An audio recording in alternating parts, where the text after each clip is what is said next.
Assalamualaikum warahmatullahi wabarakatuh. Selamat siang teman-teman mahasiswa program studi pendidikan Guru Madrasah Ibtidaiyah. Pada siang hari ini saya akan menyampaikan materi berkaitan dengan gambaran umum tentang pembelajaran matematika abad 21. Langsung saja ya, saya share screen materinya.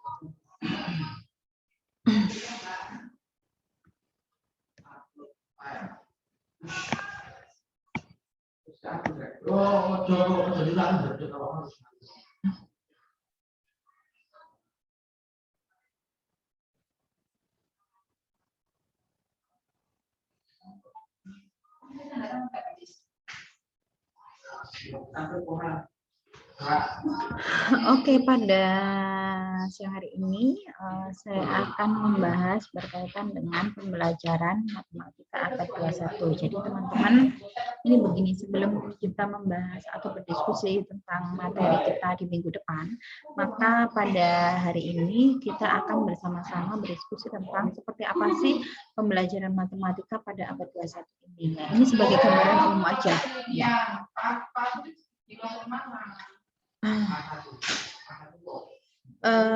Yang pertama adalah berkaitan dengan ready to teaching. Ini ada kesalahan redaksi ya penulisan. Di ready to teaching ini seperti begini. Jadi kalau misalkan teman-teman membayangkan bahwa teman-teman itu menjadi guru untuk yang pertama kalinya. Di sini teman-teman jadi guru untuk yang pertama kalinya dan teman-teman ini berdiri di depan kelas ya, masuk ke dalam kelas. Nah, kira-kira ketika teman-teman nanti pertama kali berdiri di depan kelas, yang pertama coba direnungkan teman-teman. Apa yang akan dilakukan oleh siswa ketika melihat ada guru baru masuk ke dalam kelas? Yang kedua, konten apa yang akan diajarkan oleh teman-teman ketika nanti masuk ke dalam kelas untuk pertama kalinya. Yang ketiga, persiapan apa saja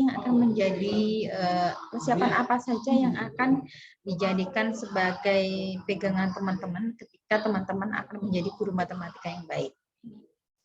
Yang keempat adalah berkaitan dengan mathematic knowledge. Mathematic knowledge itu adalah bagaimana siswa belajar matematika. Di sini berkaitan dengan pengetahuan matematika teman-teman serta berkaitan dengan bagaimana sih nanti siswa itu akan belajar tentang matematika.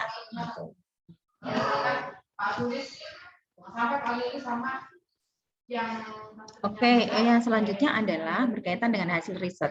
Di sini secara global riset itu menyatakan bahwa pembelajaran matematika itu harus mengikuti perkembangan zaman. Kenapa kok begitu? Iya, karena di sini begini, bahwa konsep ilmu matematika itu selalu meskipun dia tetap, tetapi dia harus implementasi selama pembelajaran, dia harus mengikuti perkembangan zaman. Karena apa? Berkaitan dengan bagaimana kita mengajarkan, bagaimana dengan perkembangan siswa, serta bagaimana teknologi itu.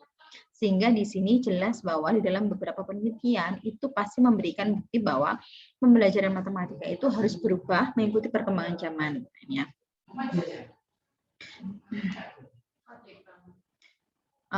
Yang selanjutnya adalah berkaitan dengan pergerakan standar nasional. Nah, di sini pergerakan standar nasional ini adalah berkaitan dengan jadi perkembangan pembelajaran matematika ya. Kalau kita tahu bahwa perkembangan pembelajaran matematika itu dia mulai dari tahun 1980 itu back to basic. Jadi kembali ke dasar. Nah, dasar dalam pengetahuan itu adalah membaca, menulis, dan berhitung. Nah, itu adalah kemampuan dasar. Nah, di samping kemampuan dasar itu sendiri, di samping membaca, menulis, berhitung, nah di sini nanti setiap standar pembelajaran itu pasti akan berubah-ubah, mengikuti perkembangan. Nah, Di sini selama 9 tahun kemudian, maka standar nasional itu merumuskan suatu standar kurikulum dan evaluasi matematika sekolah.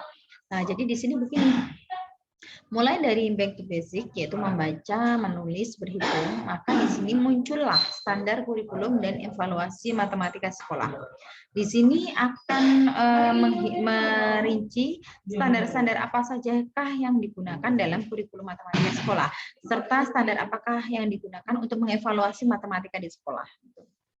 Setelah itu di tahun 1991 standar ini menjadi standar profesional untuk pengajaran matematika. Nah, di sini adalah bagaimana guru itu akan mengajar matematika. Maka dirumuskan standar profesional untuk pengajaran matematika. Yang selanjutnya adalah prinsip dan standar untuk matematika sekolah. Nah, di sini penting kenapa? Prinsip dan standar matematika sekolah di sini itu adalah gambaran berkaitan dengan prinsip-prinsip dan standar matematika sekolah yang akan digunakan. Prinsip-prinsip dan standar matematika untuk matematika di sekolah itu seperti apa? Nah, itu mulai muncul. Jadi ini semua itu adalah dalam bukunya NCTM-nya dari National Council of Teachers of Mathematics. Jadi ini adalah standar, prinsip dan standar untuk mengajarkan matematika di sekolah. Di mana di sini di dalam buku ini itu ada beberapa prinsip seperti prinsip pembelajaran itu seperti apa, ada prinsip kesetaraan, nah itu juga muncul. Setelah itu ada standar isi, standar proses. Kalau standar isi di dalam matematika itu isinya konten matematika itu apa saja. Nah, selama ini kita tahu bahwa kontennya atau isinya matematika itu berkaitan dengan bilangan dan operasi, aljabar, ada geometri, ada pengukuran, ada analisis data dan peluang, ya itu ya. Jadi itu adalah standar isinya. Sedangkan standar prosesnya itu bisa penalaran, pembuktian, terus problem solving, komunikasi. Nah, itu adalah beberapa standar proses di dalam pembelajaran matematika. Baru di tahun 2010 itu adalah ada inisiatif Common Core State Standard. Jadi ini sudah ada penelitian terbaru tentang inisiatif Common Core State Standard-nya. Oke, saya lanjutkan. Nah, ini prinsip dasar untuk pendidikan matematika yang berkualitas. Jadi prinsip dasar ini ada 6 prinsip, di mana prinsipnya itu adalah prinsip pembelajaran, prinsip kesetaraan, prinsip penilaian, prinsip kurikulum, prinsip pengajaran, serta prinsip teknologi. Prinsip-prinsip ini yang melandasi pembelajaran matematika di sekolah. Kalau kita lihat ya, yang pertama adalah prinsip pembelajaran. Siswa harus belajar matematika dengan pemahaman, secara aktif membangun pengetahuan baru dari pengalaman dan pengetahuan sebelumnya. Ingat bahwa prinsip pembelajaran itu adalah membangun pengetahuan baru. Membangun pengetahuan baru dari pengetahuan sebelumnya, bukan menerima pengetahuan baru, bukan, tetapi membangun. Bagaimana sih kita bisa mengkonstruksi? Bagaimana sih kita bisa mengkonstruksi materi-materi yang baru dari pengalaman-pengalaman belajar materi sebelumnya? Itu adalah prinsip pembelajaran. Nah, sekarang coba direnungkan sama teman-teman. Apakah Anda yakin bahwa belajar matematika itu penting? Nah, coba kalau dalam renungan teman-teman itu nanti ya, silakan nanti beberapa pertanyaan ini nanti bisa dijawab oleh teman-teman ya. Jadi yang pertama adalah apakah Anda yakin bahwa belajar matematika itu penting? Kalau yakin kenapa? Nah itu ya. Kalau tidak juga kenapa? Yang kedua adalah prinsip kesetaraan. Di sini prinsip kesetaraan itu intinya adalah bahwa pada keunggulan dalam pendidikan matematika itu membutuhkan kesetaraan. Kesetaraannya seperti apa? Nah, kesetaraan di sini adalah bahwa ketika kita mengajarkan matematika, maka kita harus memandang semua peserta didik itu adalah sama. Tidak ada unsur yang subjektif, tidak ada. Di situ unsurnya adalah objektif semuanya. Sehingga di sinilah perannya prinsip kesetaraan, ya. Nah, di sini coba direnungkan juga teman-teman, di manakah prinsip kesetaraan ini terbukti dalam pengajaran dan pembelajaran di kelas Anda? Yang ketiga adalah prinsip kurikulum.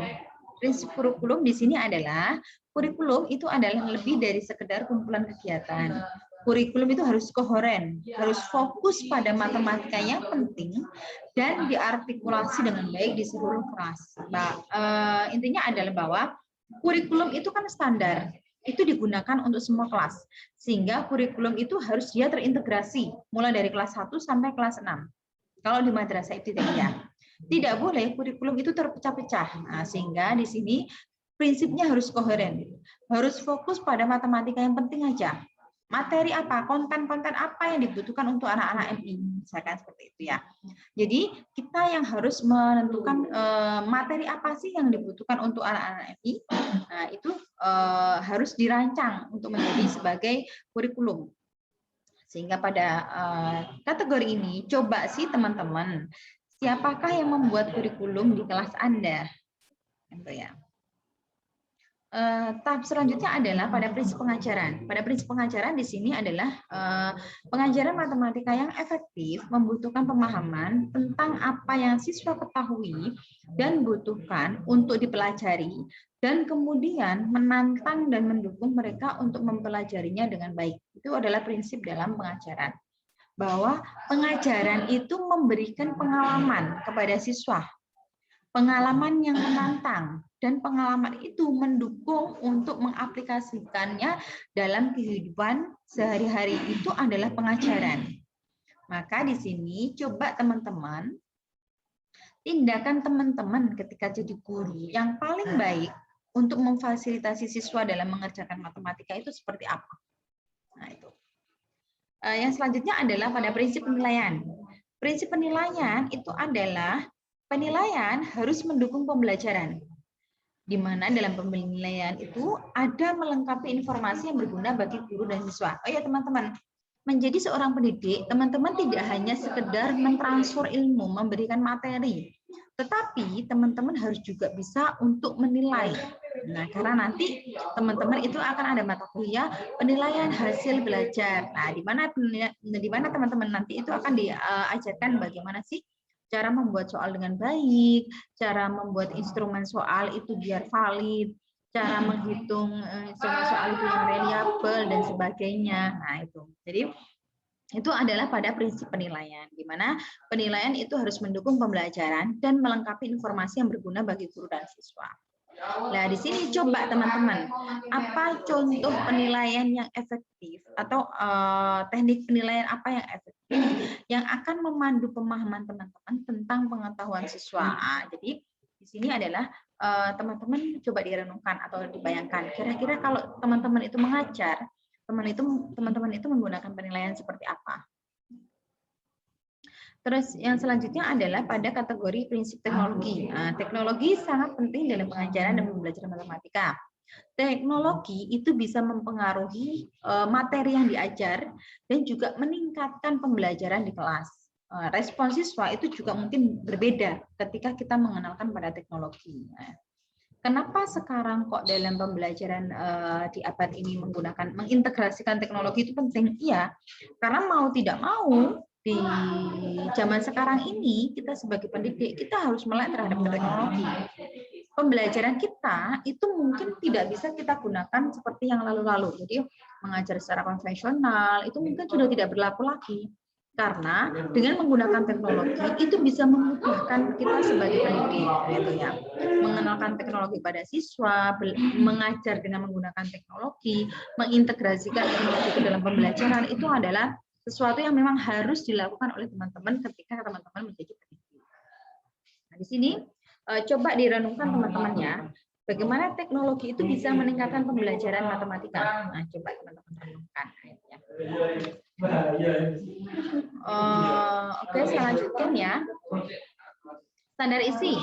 Standar isi itu adalah berkaitan dengan konten. Meskipun tadi sudah saya sebutkan sedikit berkaitan dengan standar isi ya. Prinsip dan standar mencakup kelompok kelas, penekanan pada prasekolah, mengakui untuk menyoroti tahun-tahun kritis sebelum siswa masuk TK. Nah, di sini standar isi dalam matematika itu ada beberapa. Seperti yang kita tahu bahwa standar isi itu ada number and operation, jadi bilangan dan operasinya.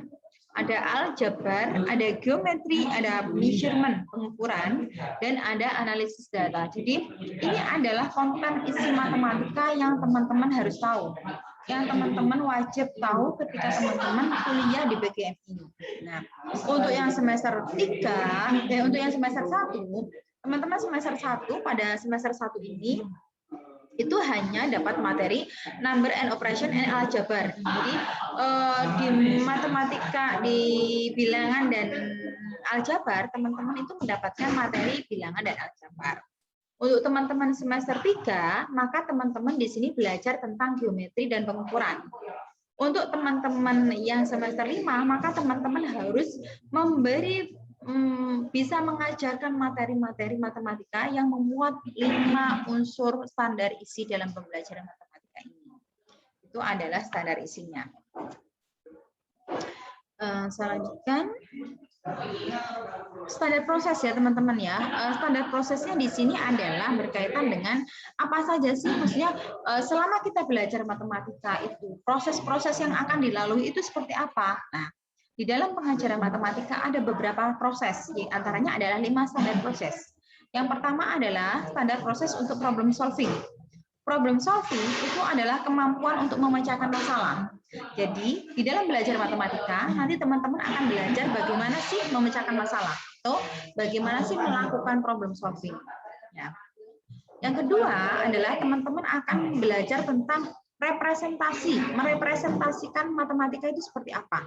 Nah, merepresentasikan matematika itu seperti apa sih? Nah, itu ya. Yang ketiga, teman-teman itu akan belajar tentang connection. Connection ini adalah hubungan.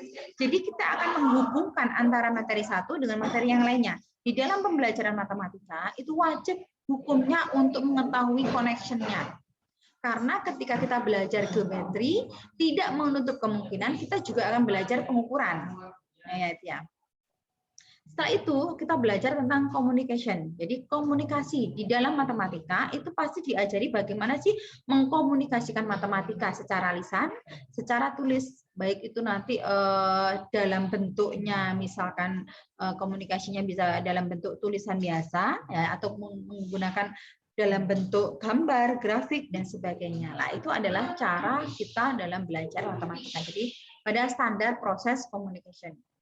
Yang terakhir itu adalah tentang standar proses reasoning and proof. Jadi di reasoning and proof ini adalah kita belajar untuk bernalar dan membuktikan. Matematika itu adalah kaitannya dengan dunia kita sehari-hari. Nah, ketika kita melakukan kegiatan sehari-hari, kita pasti akan berpikir ya. Kita pasti akan melihat kejadian-kejadian itu, setelah itu baru disimpulkan. Nah, disinilah nanti kita belajar akan ada penalaran, bagaimana bernalar, bagaimana nanti membuat pernyataan, bagaimana sih nanti kita menggunakan logika kita untuk membuat suatu keputusan dalam belajar matematika. Itu adalah menggunakan reasoning and proof. Itu teman-teman berkaitan dengan konsep pertama mengenai pembelajaran matematika ya. Sebelum teman-teman nanti akan dilanjut untuk pertemuan minggu depan, yaitu berkaitan dengan langsung materi presentasi dari masing-masing kelompok. Untuk yang lainnya adalah selanjutnya itu adalah penjelasannya sudah saya jabarkan di sini. Nanti teman-teman bisa melihat sendiri ya. Dari saya itu saja. Terima kasih atas partisipasinya teman-teman. Saya akhiri untuk pertemuan hari ini. Assalamualaikum warahmatullahi wabarakatuh.